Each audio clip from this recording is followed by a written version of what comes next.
So I work as a recruiter at a big technology company, and one of the things that I hear a lot is that AI is going to replace a lot of what recruiters do. And I agree that it will change a lot of what recruiters do, but I think that's a complete misunderstanding of what the job actually is, and not what you think the job is. What I mean by that is that a lot of jobs, the reason you're being paid isn't actually the thing you do most of the time. It's that one decision you make. But I just saw this, which is pretty cool, and I thought it'd be worth sharing with you. So this is an AI interview that actually has some contextual knowledge, and like has follow-up questions. Hi. But it's a bit weird. Hi there. I'm an AI recruiter. How are you today? Let's begin with a few technical questions. First, can you tell me about your most recent experience working with PHP? What kind of projects were you involved in? And what challenges? Sure, I was making a website builder using PHP and Google Sheets API. It allows users create Let's skip websites ahead. and React. Tasks of PHP development do you enjoy the most? How do you keep up with the latest trends and changes in the PHP world? Anyway, you get the idea.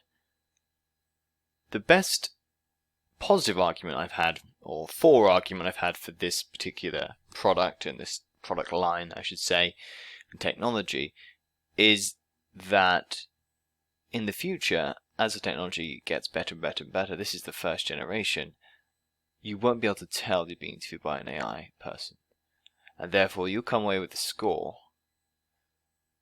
at the end of this interview, and that will be the rating that will be given to you. And all of that will be automated. I imagine that will start with the first screening call, which is where recruiters typically do the call.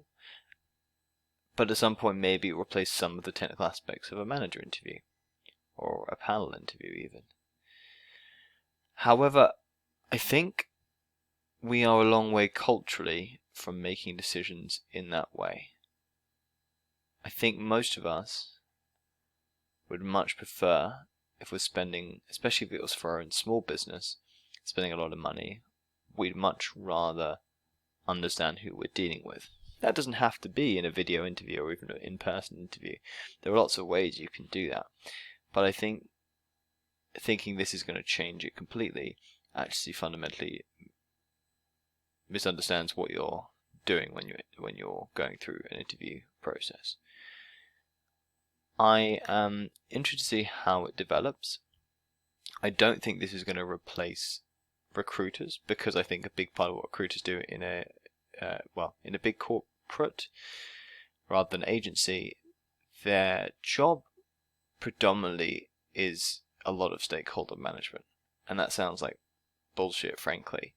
But the job is really tying everyone together, managing expectations for this candidate, managing expectations for the manager, making sure they're all aligned and they have the same idea of what the salary should be, making sure that they understand what the job is and that there's no miscommunication there. And making sure no laws are broken at some point, because that is also a problem working in Europe. There's all sorts of laws, data protection and so on.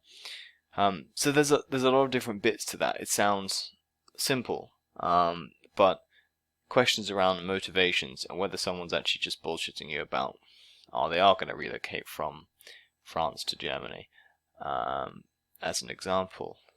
I just don't see that part happening, because those kind of little bits of reasoning and intuition are going to be the most difficult things. And I think that's going to be true of a lot of jobs.